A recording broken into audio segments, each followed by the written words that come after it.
ഇരിക്കടാ.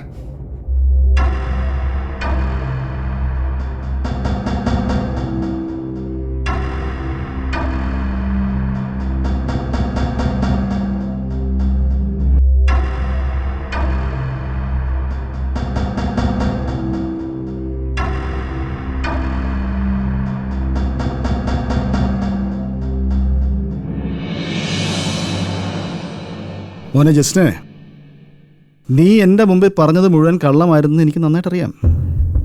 നിന്റെ പേരൻസ് ജീവിച്ചിരിപ്പില്ലാന്ന് നീ എന്നോട് കള്ളം പറഞ്ഞു. കോഴിക്കോടുള്ള റിലേറ്റീവ്സായിട്ട് കാര്യമായിട്ട് കണക്ഷനൊന്നുമില്ലാന്നും നീ എന്നോട് പറഞ്ഞു. അങ്ങനെ നട്ടാക്കുരുക്കാത്ത കുറേ കഥകൾ നീ ഉണ്ടാക്കി അല്ലേ? ദേ ഇത് നോക്കിയേ, ഈ വീഡിയോ നീ പോസ്റ്റ് ചെയ്തതാ. ഇങ്ങോട്ട് നോക്കടാ, നീ പോസ്റ്റ് ചെയ്താ നിന്റെ FB പേജിൽ. നോക്ക്, ഈ വീഡിയോയിൽ നീയും ആൻസി വർഗീസും ആണെന്ന് ഉറപ്പിക്കുന്ന വീഡിയോ. ഇപ്പൊ നീ ഗതികെട്ട് ആൻസി വർഗീസിന്റെ മുമ്പിൽ പറഞ്ഞു ഈ സ്ത്രീ അല്ല ഈ വീഡിയോയിലുള്ളതെന്ന്. എന്ന് പറയുമ്പോൾ ഈ വീഡിയോയിൽ ഒരു കൃത്രിമം നടന്നു എന്ന് നീ സമ്മതിക്കുന്നു അല്ലേ? Am I correct?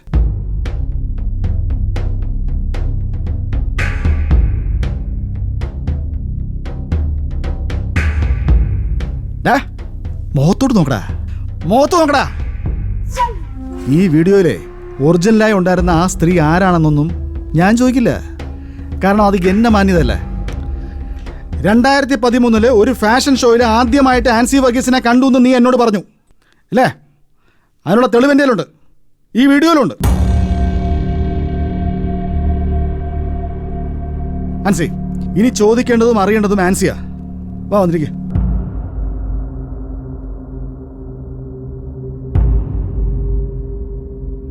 പവിത്ര, ആ ലൈറ്റ് ഓൺ ചെയ്തോ.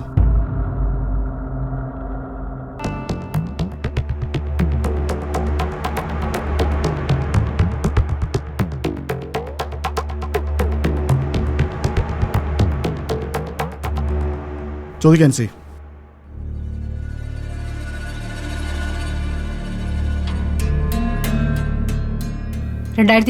നീ എന്നെ എവിടെ വെച്ചാ കണ്ടത്? പറയടൂ, എവിടെ വെച്ചാ കണ്ടത്?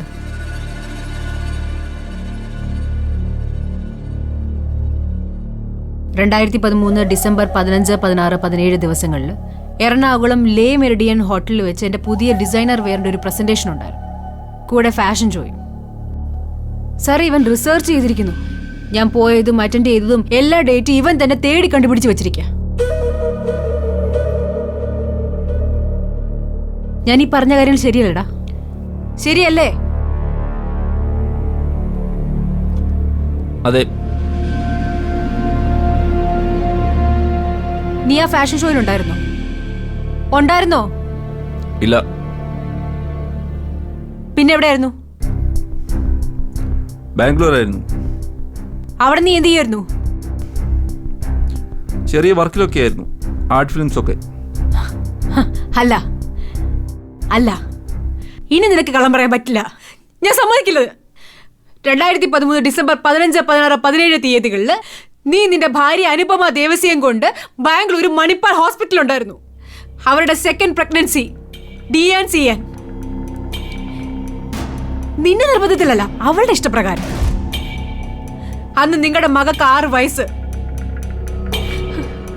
ഈ പറഞ്ഞ തീയതികളിൽ നിങ്ങൾ അവർക്കൊപ്പം ഹോസ്പിറ്റലായിരുന്നില്ലേ? ശരിയല്ലേ ഞാൻ ഈ പറയുന്നത്? ശരിയല്ലടാ. നീ തന്നെ എന്റെ മുമ്പിൽ വന്നിരുന്ന് പറഞ്ഞില്ലേ ഇൻവെസ്റ്റിഗേഷൻ ഗ്രൂപ്പ് KGSനുണ്ടെന്ന്? അല്ലേ രാജ്മോഹൻ സാറേ? നിന്റെ അടിവേര് വരെ ഞാൻ പോയിട്ടുണ്ട്, മനസ്സിലാടാ? എടാ, നിനക്ക് നിന്റെ ഭാര്യ ഡിവോഴ്സ് ചെയ്യേണ്ടി വന്നതും നിന്നെ ഉപേക്ഷിച്ച് അവള് പോയതും ഫാമിലി കോർട്ടിൽ നീയും അവളും തമ്മിൽ ആർഗ്യൂ ചെയ്ത് ഉൾപ്പെടെയുള്ള മുഴുവൻ ഡീറ്റെയിൽസ്, ആ കോടതി വിധി വരെ ഫുൾ റെക്കോർഡ്സ് KGSന്റെ ടേബിളിലുണ്ട്. മനസ്സിലാടാ? മനസ്സിലായോന്ന്?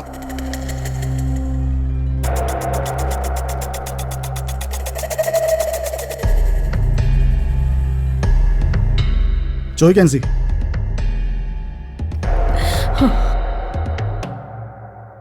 നീ എന്നെ അവസാനം കണ്ട തീയതി എന്നാ? നീ സാറിനടുത്ത് പറഞ്ഞായിരുന്നല്ലോ, പറയടോ. ഓർമ്മയില്ലേ? എന്റെ മുന്നിൽ പറ. നമ്മൾ തമ്മിൽ അവസാനം കണ്ട തീയതി നീ സാറിന്റെ അടുത്ത് സാക്ഷ്യപ്പെടുത്തി വെച്ചിട്ടുണ്ടല്ലോ. നീ പറഞ്ഞ ആ തീയതിയാ ഞാൻ ചോദിക്കുന്നേ. എനിക്ക് ഓർമ്മയില്ല. ഓർമ്മയില്ലേ? ഓർമ്മിക്കാതിരിക്കേണ്ട കാര്യമില്ലല്ലോ. എടാ, നീ ഹരിച്ച് ഗുണിച്ച് കൃത്യമായിട്ട് പ്ലാൻ ചെയ്തിട്ടല്ലേ വന്നത്. അപ്പം നിനക്ക് കൃത്യമായിട്ട് അറിയാമായിരിക്കുമല്ലോ. പറ. എടാ, ഏത് പാതിരാതി നിന്നെ വിളിച്ചു ഉണർത്തിയാലും നീ കൃത്യമായിട്ട് പറയുമല്ലോ. പറ പറ പറ. 2017 ഓഗസ്റ്റ് 17 ബാംഗ്ലൂർ. ഉറക്കെ പറ. അത് ജനം കേൾക്കട്ടെ. ഉറക്കെ പറ. 2017 ഓഗസ്റ്റ് 17 ബാംഗ്ലൂർ.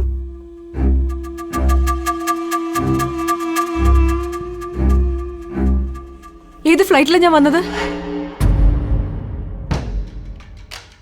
ഇൻഡിഗോ. അത് കറക്റ്റാണോ? അതെ സർ. അന്ന് ഏർലി മോർണിംഗ് ഫ്ലൈറ്റിലാണ് ഞാൻ ബാംഗ്ലൂർക്ക് പോയത്. എൻ്റെ മെറ്റീരിയൽസ് പർച്ചേസ് ചെയ്യാനായിട്ട്. എൻ്റെ ഫ്രണ്ട് സുരേഷ് എയർപോർട്ടിൽ വന്ന് എന്നെ പിക്ക് ചെയ്തതാ. അവരുടെ ഹസ്ബൻഡ് സുരേഷിന്റെ ഹോട്ടലിൽ തന്നെ ഞാൻ തങ്ങിയത്. Room number 301.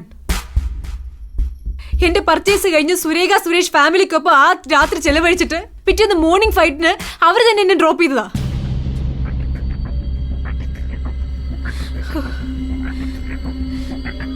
അപ്പോ നീ അന്നത്തെ ദിവസം എന്റെ കൂടെ ഉണ്ടായിരുന്നു അവിടെ? പറയടോ. റൂം നമ്പർ 301 ഒരു രാത്രി നമ്മൾ ഒരുമിച്ച് ഉണ്ടായിരുന്നല്ലേ നീ പറയുന്നത്? നമ്മുടെ അവസാനത്തെ രാത്രി. ഒന്നല്ല ആൻസി, ഒരുപാട് തവണ നിങ്ങൾ അതേ മുറിയിൽ കഴിഞ്ഞിട്ടുണ്ടെന്നാണ് ഇവൻ എന്നോട് പറഞ്ഞത്.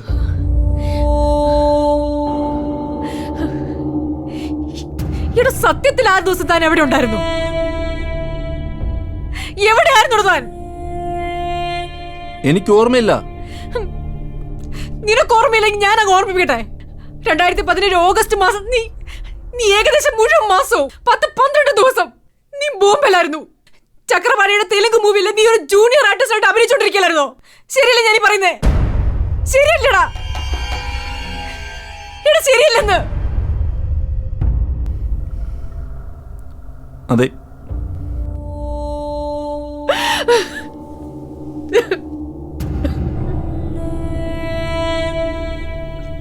ആൻസി, ഇവിടെ വന്നിരിക്കേ.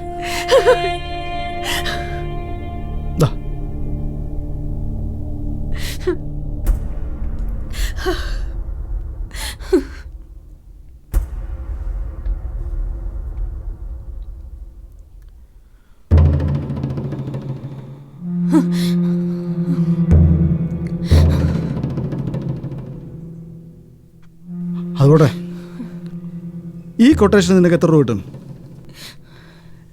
ചിത്ര മേഡം നിനക്ക് എത്ര ലക്ഷം രൂപ തരും? പറയടാ. കണക്ക് വെച്ചിട്ടില്ല. എന്നാലും ഒരു ഊഹം പറ. 10-20 ലക്ഷം രൂപ കിട്ടുമോ? കിട്ടുമോ?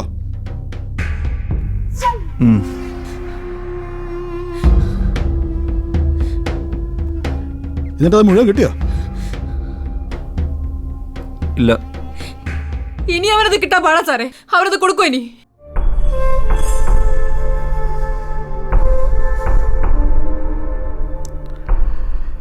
അതോട്ടെ, ഇനി നീ ഒരു കാര്യം കൂടെ ചെയ്യണം. നീ ഒരു വീഡിയോയിൽ പബ്ലിക്കിനോട് സംസാരിച്ചില്ലേ ഈ സ്ത്രീയെക്കുറിച്ച് വളരെ മോശമായിട്ട് അല്ലേ? അതുപോലെ നീ ഒന്നുകൂടെ പറയണം. ആൻസിക്ക് വേണ്ടിയും ആൻസിയെ പോലെ അനുഭവിക്കുന്ന ഒരുപാട് സ്ത്രീകൾക്ക് വേണ്ടിയും നീ ജനങ്ങളുടെ മുമ്പിൽ മാപ്പ് പറയണം.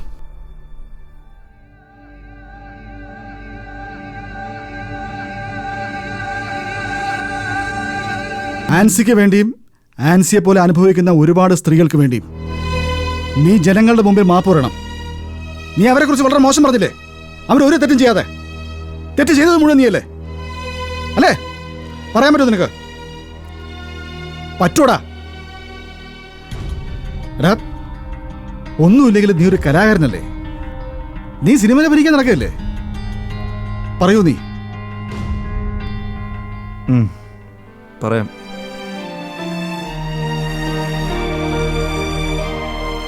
പവി സർ, ക്യാമറ സെൻറ്റർ ചെയ്തോ?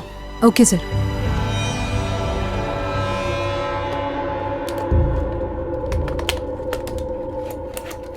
ആ ലാപ്പിൽ കണക്ട് ചെയ്തായിരുന്നോ?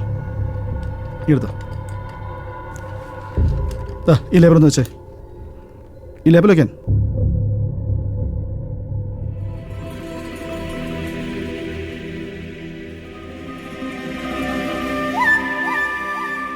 പറഞ്ഞോ. പ്രിയമുള്ളവരെ, ജീവിതത്തിൽ ഒരുപാട് തെറ്റുകളൊക്കെ പറ്റിപ്പോയിട്ടുണ്ട്. അതിലൊന്നാണ് എൻ്റെ വിവാഹം. അതിനേക്കാൾ വലിയ തെറ്റായിരുന്നു എനിക്ക് മറ്റൊരു പെൺകുട്ടിയോടുള്ള സ്നേഹം. ഒരു കുഞ്ഞിൻ്റെ അച്ഛനായതിനു ശേഷവും ഞാൻ ആ പെൺകുട്ടിയോടുള്ള ബന്ധം തുടർന്നു. അത് വീട്ടിൽ വലിയ പ്രശ്നമായി. ഡിവോഴ്സ് ചെയ്തു. ഞാനും മറ്റൊരു പെൺകുട്ടിയോടുള്ള ബന്ധം വീണ്ടും തുടരുന്നതിനിടയിലാണ് ഈ വീഡിയോ പ്രചരിച്ചത്. ഞാൻ അവൾ അറിയാതെ രഹസ്യമായി ഒരു സ്പൈ ക്യാമറ വെച്ചെടുത്ത വീഡിയോ ആയിരുന്നു അത്. എൻ്റെ 1-2 സുഹൃത്തുക്കൾക്ക് മാത്രമേ അത് അറിയായിരുന്നുള്ളൂ. പക്ഷേ കുറച്ചു കാലം കഴിഞ്ഞപ്പോൾ ഞാനും അവളുമായിട്ടുള്ള വീഡിയോ ആൻസി വർഗീസിൻ്റെ മുഖം വെച്ചുള്ള വീഡിയോ ആയി പ്രചരിക്കാൻ തുടങ്ങി. അതിൻ്റെ കാരണക്കാരൻ ഞാനല്ലായിരുന്നു. അത് ക്രിയേറ്റ് ചെയ്ത ആരാണെന്ന് എനിക്ക് അറിയില്ല. പക്ഷേ എൻ്റെ കുടുംബം, എൻ്റെ ഭാര്യ അനുപമ, അവളുടെ ജീവിതത്തിൽ നിന്ന് എന്നെ ഒഴിവാക്കാൻ അതൊരു കാരണമായി. ഞങ്ങളിന്ന് സെപ്പറേറ്റഡാ. പക്ഷേ ഏറെ കാലത്തിന് ശേഷമാണ് ആ ഫിലിം പ്രൊഡ്യൂസർ ചക്രപാണി സാർ വഴി എന്നെ ഈ വീഡിയോ വിഷയത്തിലേക്ക് വീണ്ടും കൊണ്ടെത്തിച്ചത്. അതിന് എനിക്ക് ഒരുപാട് പ്രഷർ തന്നത് ആൻസി വർഗീസിൻ്റെ പഴയ ഭർത്താവ് അനന്തകൃഷ്ണനും ജ്യേഷ്ഠൻ ആദിത്യനും ചിത്ര ആദിത്യനുമായിരുന്നു. പിന്നെ ഇതിൻ്റെ എല്ലാ കാര്യങ്ങളും കോർഡിനേറ്റ് ചെയ്തത് പ്രൊഡക്ഷൻ കൺട്രോളർ പന്തളം ബേബിയാണ്. എനിക്ക് 25 ലക്ഷം ക്യാഷായി തന്നത് ചിത്ര മേഡമാണ്. ആൻസിക്കെതിരെയുള്ള വീഡിയോ പോസ്റ്റ് ചെയ്തതിനും എനിക്ക് പണം തന്നത് ചിത്ര മേഡമാണ്. സർ, ഇത് പോരെ സർ? പോരാ. നീ ചെയ്ത തെറ്റ് പബ്ലിക്കിനോട് ഏറ്റുപറ. എന്റെ പേരുണ്ടായി ഈ വീഡിയോ വ്യാജമാണെന്ന് തെളിയിക്കാനായിട്ട് ഞാൻ നടത്തിയ എല്ലാ മൂവ്മെന്റ്സിനും തടയിട്ടവരുടെ പേര് മുഴുവൻ നീ പറയണം. ജസ്റ്റിനെ, നീ അതോടെ പറ. ആരൊക്കെയാണ് ഇതിൻ്റെ പുറകിൽ പ്രവർത്തിച്ചെന്നുള്ള കാര്യം നീ വ്യക്തമായിട്ട് പറയണം. പറഞ്ഞോ. നാട്ടുകാർ അറിയട്ടെ. എന്തിനാ മൂടി വയ്ക്കുന്നേ? പറഞ്ഞോ.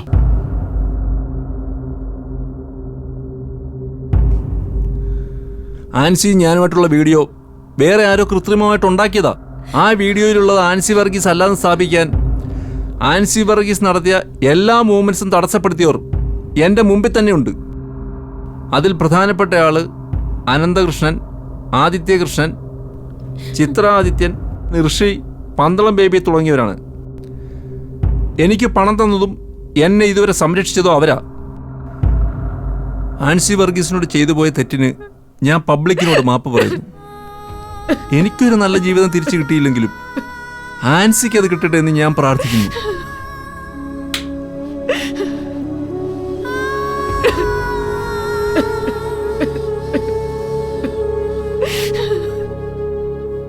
കട്ട് ചെയ്യട്ടെ സർ? കട്ട് ചെയ്തു.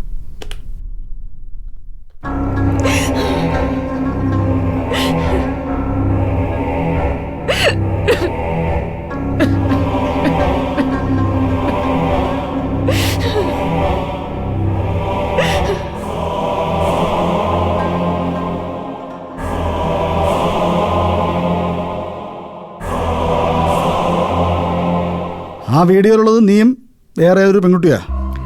പക്ഷേ ആ വീഡിയോ ലീക്ക് ചെയ്ത് പ്രചരിപ്പിച്ചവരുടെ ലിസ്റ്റിൽ നീ ഇല്ലാന്ന് നീ വിചാരിക്കരുത്. ആ പ്രതിപ്പട്ടികയിൽ നീയും ഉണ്ട്. എടാ നീ ചെയ്തൊരു നിസ്സാരമായ തെറ്റാണെന്ന് നിന്റെ മനസ്സിൽ തോന്നും. പക്ഷെ അതുകൊണ്ട് എത്ര പേരുടെ ജീവിതം നശിച്ചത്. കൊച്ചാപ്പാ, ഇവന് നല്ല സ്ട്രോങ് ആയിട്ടൊരു കട്ടൻ ചായ കൊടുക്ക്.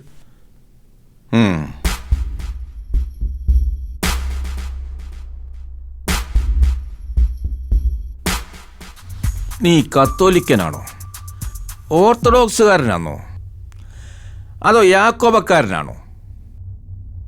ഇതിലേതാടാ? എനിക്കറിയില്ല.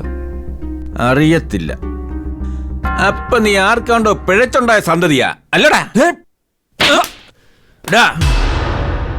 എന്റെ മോളെ പിഴച്ചവളാക്കാൻ നീ വീഡിയോ എടുത്തില്ലടാ. നിന്നെ ഞാൻ കൊന്നുകളി. നീ എന്തോടാ വിചാരിച്ചേ? നിന്നെ കുഴിച്ചുകൂടാ ഇവിടെ. എന്റെ കത്തി കൊണ്ടോടെ ഞാൻ വിരിക്ക് വെച്ചേക്കൂടാ. ഒരു കൊച്ചിനെ നശിപ്പിക്കാൻ വേണ്ടി ഇറങ്ങിയേക്കുന്നു. ഞാനങ്ങ് പോകും നിന്നെ കാച്ചിയേച്ച്. നിന്നെ മാത്രമല്ല എല്ലാത്തിനെയും കാച്ചും. എനിക്കൊന്നും പേടിക്കാനില്ലടാ.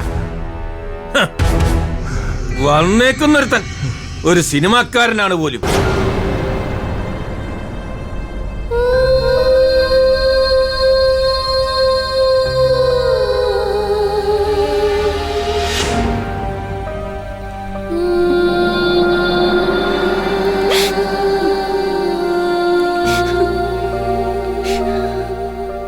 കരയല്ലേ കുഞ്ഞുമാ?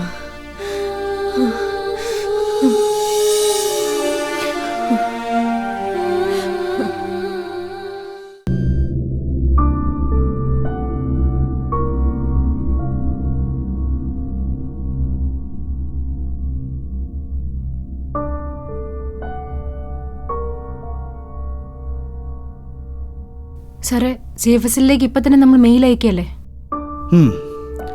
ആ മാറ്ററൊക്കെ നമ്മൾ വളരെ നേരത്തെ തന്നെ പ്രിപ്പയർ ചെയ്ത് വെച്ചിരുന്ന ആൻസി. അവനെ ഒന്ന് കസ്റ്റഡി കിട്ടാൻ വേണ്ടിയല്ലേ നമ്മൾ കാത്തിരുന്നത്. ഇപ്പം അവനെ കൊണ്ട് തന്നെ നമ്മൾ റെക്കോർഡ് ചെയ്യിച്ചു, സ്റ്റേറ്റ്മെൻ്റ് എടുത്തു. ഇനി എഡിറ്റ് ചെയ്യാനുള്ള താമസം. പവിത്ര അത് ഇപ്പം തന്നെ തീർത്തിട്ടുണ്ടാവും. വിത്തിൻ 1 hour നമ്മളത് CFSലേക്ക് അയക്കും, അല്ലേ സാറേ? ശരിയാ. എനിക്കൊരു ചെറിയ സംശയമുള്ളത്, ഈ ജസ്റ്റിൻ ഡിസൂസ ആദ്യം കൊടുത്ത ലൈവ് വീഡിയോ ആണ് റെക്കോർഡായിട്ട് CFSൽ എടുത്തിരിക്കുന്നത്. അന്വേഷണം അവിടെ വെച്ച് സ്റ്റോപ്പ് ചെയ്യുകയും ചെയ്തു. ഇനി അവൻ തന്നെ അത് തിരുത്തി കൊടുക്കുമ്പോൾ അവരത് സീരിയസ് ആയിട്ട് എടുക്കുമെന്നാണ് എൻ്റെ സംശയം. കാരണം നമ്മളിപ്പോൾ അവനെ ഭീഷണിപ്പെടുത്തി റെക്കോർഡ് ചെയ്തെന്ന് പറഞ്ഞാലോ? അത് ശരിയല്ല സാറേ. ഇനി അങ്ങനെ എന്തെങ്കിലും സംശയം തോന്നൂ, ഇതൊക്കെ ആകെ നെഗറ്റീവ് ആവുമോ? ഒരിക്കലുമില്ല. KGSന്റെ ഓഫീസിൽ നിന്ന് പോകുന്ന ഒരു മെയിലിനും കൃത്യമായ ഒരു ആൻസർ ഇതുവരെ കിട്ടാണ്ടിരുന്നിട്ടില്ല. മാത്രമല്ല, നിങ്ങൾക്ക് രണ്ടുപേർക്കും ഇതുവരെ അറിയാത്തൊരു കാര്യമുണ്ട്. CFSലെ ഹെഡ് ഓഫീസിലെ ചീഫ് ഓഫീസർ എനിക്ക് ഡൽഹിയിലുള്ളപ്പോഴേ പരിചയമുള്ള ഒരാളാണ്. നമ്മൾ ഈ അന്വേഷണം റീഓപ്പൺ ചെയ്യുന്നതിനോട് ചേർന്നാ അദ്ദേഹം അവിടെ ജോയിൻ ചെയ്തത്. പേഴ്സണലി കാര്യങ്ങൾ ചോദിച്ച് മനസ്സിലാക്കുകയും ചെയ്തിട്ടുണ്ട്. അതാരാ സാറേ? ഒരു കൽക്കട്ടക്കാരനാ, സിദ്ധാർത്ഥ് ശിവ. ഈ മെയിൽ ചെല്ലുമ്പോഴത്തേക്ക് ഇമ്മീഡിയറ്റ് റിപ്ലൈ വരും. സിദ്ധാർത്ഥ് അതിനുവേണ്ടി വെയിറ്റ് ചെയ്യാം. അങ്ങനെ ഒരു കണക്ഷൻ ഉണ്ടെങ്കിൽ ഒന്നും പേടിക്കാനില്ല സാറേ. പോസിറ്റീവ് റിസൾട്ട് തന്നെ.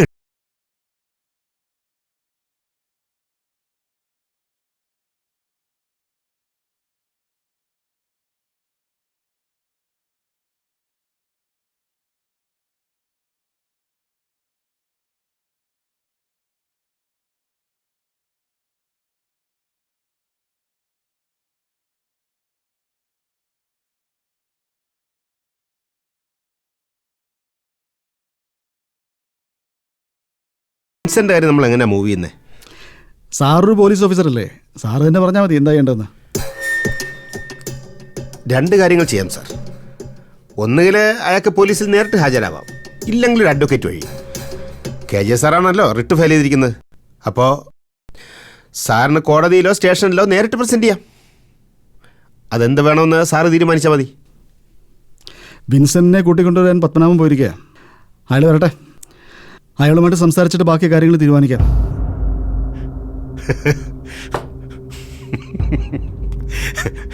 സാറേ, ആ വിൻസെന്റിനെ കണ്ടോടുകൂടി ചിത്ര മേഡം ബോധം കെട്ട് വീണില്ലെന്നേ ഉള്ളൂ അവിടെ. ഈ വിൻസെന്റ് എന്നൊരു തുറുപ്പിച്ചിട്ട് കയ്യിലില്ലായിരുന്നെങ്കിൽ കുഴഞ്ഞു പോയേനെ, അല്ലേ സാറേ? ശരിയാ സാറേ. ഈ ആൻസി വർഗീസ് എന്ന് പറഞ്ഞ സ്ത്രീ ഒരു സാധാരണ സ്ത്രീയാ, ഒരു പാവ സ്ത്രീ. അവരിത്രയൊക്കെ പ്രശ്നങ്ങൾ നേരിടുമ്പോഴേ ദൈവം അവർക്ക് വേണ്ടി എന്തെങ്കിലുമൊക്കെ കരുതി വയ്ക്കില്ലേ? അതാണ് ഈ വിൻസെന്റ്. ഈ വിൻസെന്റ് വരുന്നതോടെ എത്ര കേസാ പുറത്തു വരാൻ പോന്നെ, എത്ര പേരാ പ്രതിപ്പട്ടയിൽ കയറാൻ പോണേ, അല്ലേ സാറേ? KGS ഈവനിങ്സ് ഇപ്പോൾ തന്നെ ഹൈപ്പ് എത്തി നിൽക്കുക. ഈ ഇഷ്യൂ വരുന്നതോടെ KGSും KGS ഈവനിങ്സും വാർത്താ ലോകത്തൊരു അത്ഭുതമായി മാറും സാറേ. സാറേ, ഈ യൂണിഫോം എനിക്ക് തിരിച്ചിടാൻ പറ്റുമോ സാറേ? സാറിന് എന്തിനാ സാറേ ഈ യൂണിഫോം? ഒരധികാരവും ഒരു യൂണിഫോമും ഇല്ലാതെ സാറിന് ഇത്രയൊക്കെ ചെയ്യാൻ പറ്റില്ലേ? ശമ്പളമില്ല എന്നതൊഴിച്ചാൽ. ശമ്പളത്തിനല്ലോ സാറേ നമ്മളിതൊക്കെ ചെയ്യുന്നത്. നമ്മൾ ചെയ്യുന്ന സൽപ്രവൃത്തിക്ക് കിട്ടുന്ന പ്രതിഫലമാണ് ഈ ആത്മസംതൃപ്തി എന്നൊക്കെ പറയുന്നത്. അത് ശരിയാ സർ. ആ MLA ഋഷിയും വന്നിട്ടുണ്ട്. വന്നോ? ഇത്ര പെട്ടെന്നോ? വിളിക്ക്. ശരി. പാവം, ഒരു മന്ത്രിസ്ഥാനത്തിന് വേണ്ടി അലഞ്ഞു നടക്കുന്ന പാപം MLA. അസംബ്ലി ഉള്ളതാ, അതുകൊണ്ടാ പെട്ടെന്ന് ഇങ്ങ് വന്നേ. വാ വാ ആ വാ, വാ, ഇരിക്കെ പവി, ഇരിക്ക്. 2 ചായ എടുത്തോ. വേണ്ട സാറേ, ഇരിക്കാനൊന്നും സമയമില്ല. എനിക്ക് 2 മണിക്കെങ്കിലും അസംബ്ലിയിൽ എത്തണം. ആ അസംബ്ലിയിലേക്ക് എത്താം. അതിനുമുമ്പ് കുറച്ച് കാര്യങ്ങളൊക്കെ തീർക്കാനില്ലേ? ആ ഇനി എന്താ സാറേ തീർക്കാൻ? ആളിനെ കൊണ്ടു തന്നു. ഇനി ഞങ്ങൾ അങ്ങ് വിട്ടേക്ക് സാറേ. രാജ്മോഹൻ സാറേ, ഇവര് വലിയൊരു സഹായം നമുക്ക് ചെയ്തു തന്നേ. അപ്പം നമുക്ക് എന്തെങ്കിലും ഒരു പ്രതിഫലം കൊടുക്കാം. പിന്നെ വേണം വേണം, തക്കതായ പ്രതിഫലം തന്നെ കൊടുക്കണം. സാറേ, പ്രതിഫലം ഒന്നും വേണ്ട. ഞങ്ങൾ ഈ കേസിൽ നിന്നൊന്ന് ഒഴിവാക്കിത്താ, വേറൊന്നും വേണ്ട ഞങ്ങൾക്ക്. അങ്ങനെ നിങ്ങളെ ഒരു കേസിൽ നിന്ന് മാത്രം ഒഴിവാക്കാൻ പറ്റുമോ? നിങ്ങളുടെ പരീക്ഷാ കേസ്, ഇവൻ്റെ പെണ്ണ് കേസ്, ആൻസി വർഗീസിൻ്റെ വീഡിയോ കേസ്, ഇതെല്ലാം കൂടെ കോടനാട് കേസിൽ ഇങ്ങനെ കുരുങ്ങി കുരുങ്ങി കുരുങ്ങി കിടക്കുക. വിൻസെൻ്റ് വന്നതോടെ ആ പിക്ചർ അങ്ങ് മാറി. അതുകൊണ്ട് സാറുമാർ തൽക്കാലം പോ. ചെന്നിട്ട് ഇനി അങ്ങോട്ട് എങ്ങനെ വേണമെന്ന് ജസ്റ്റിൻ ഡിസൂസയായിട്ട് ആലോചിച്ചൊരു തീരുമാനം എടുക്കുക. സാറേ, അവനുമായി ചേർന്ന് ഞങ്ങൾ എന്ത് തീരുമാനം ഉണ്ടാക്കാനാ? അതൊന്നും എനിക്കറിഞ്ഞൂടാ. നിങ്ങൾ രണ്ടുകൂടെ ജസ്റ്റിനെയും കൂട്ടി മരതകം വീട്ടിലോട്ട് ചെല്ല്.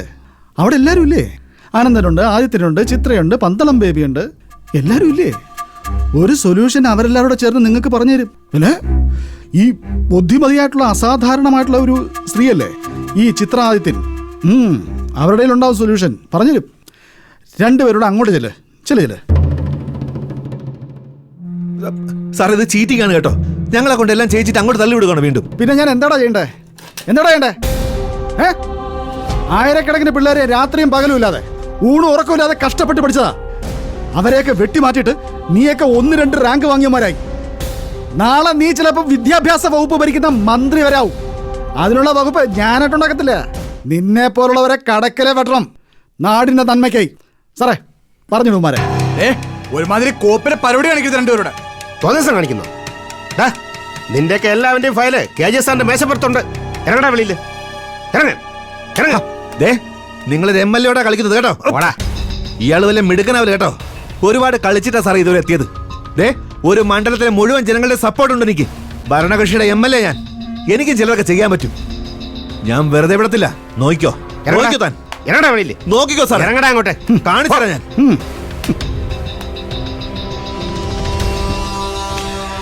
മുകളിൽ ആകാശവും താഴെ ഭൂമിയായിട്ട് നടക്കുന്ന KGSനോട് അയ്യന്മാരുടെ കളി. പിള്ളേരോട് പോയി കളിക്കണം.